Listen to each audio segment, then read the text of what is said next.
Dave here from New2UFishing. We have another fish recipe. Who could believe it? This is going to be one of the quickest, easiest, very few ingredients, very little prep, and it should be really nice. We've had this a couple times, never put it on film before. So we're talking Parmesan Panko crusted fish. Pretty straightforward. We have a beautiful mackerel that we got at the bridge while jigging yesterday. Beach has been tough, but let me take you through the ingredients and we'll then show you the process. And of course, at the end, we'll have the taste test results. All right, let us begin to show what we've got here. We have a couple mackerel, one mackerel fillet, two fillets, one fish. He was about a 21 inch. I'll pop up a picture of a nice Spanish mackerel. You know, Spanish mackerel have a bad reputation, and it's not well deserved, I can assure you. We will use a little olive oil and Badia complete, and then we will make the crusting. Crusting will be panko, grated parm. We've got garlic and lemon zest, and we'll throw in a little heat from a little cayenne. Put that in the bowl, mix those ingredients together. Then we'll pile that on top of the fish, and then we're going to bake it. And then we've just got some lemon wedges and some fresh parsley for a garnish. So now we've got a cup of seasoned panko that's in. We've got the probably 3/4 of a cup of parm, grated parm. We've got the lemon zest and a couple cloves of minced garlic. If you don't use lemon zest and you rely just on the lemon juice, you're missing out.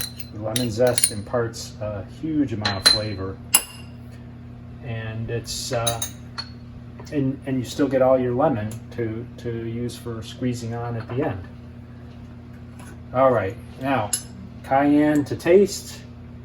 1, 2.5 that was. And then we just need to mix. So we're just going to mix these up. We're basically just going to pile the rest of this on, pack it right on top of our fish.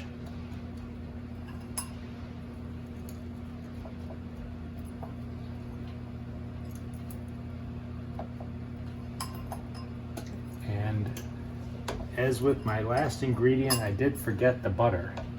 So to show you the butter. So we've got some butter pats, and we will put those on top of the fillets here, and that will melt right into the fish nicely as it's cooking.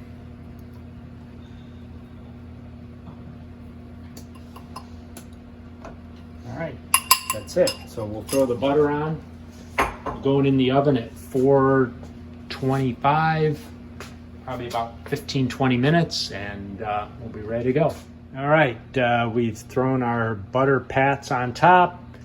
We're at the 425, 15 minutes, and let's go. All right, I cannot tell you in words how well this came out.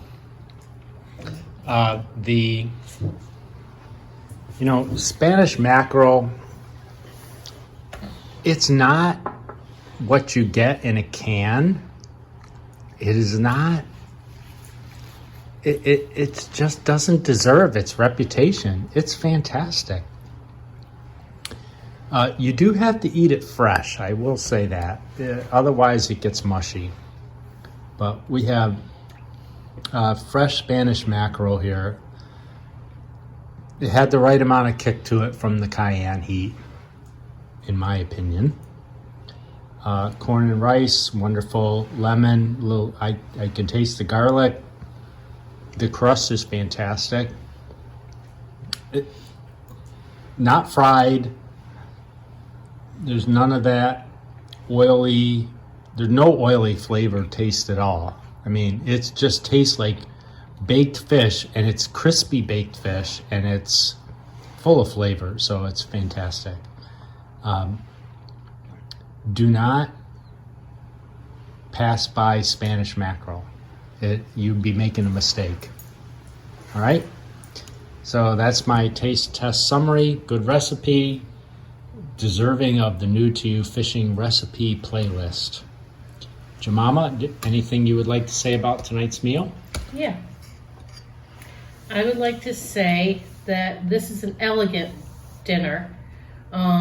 So all you fishermen out there, go catch a beautiful Spanish mackerel and serve it for Valentine's Day, because that's the high quality I would give this. Wow. I consider it very elegant, very special, and better than swordfish?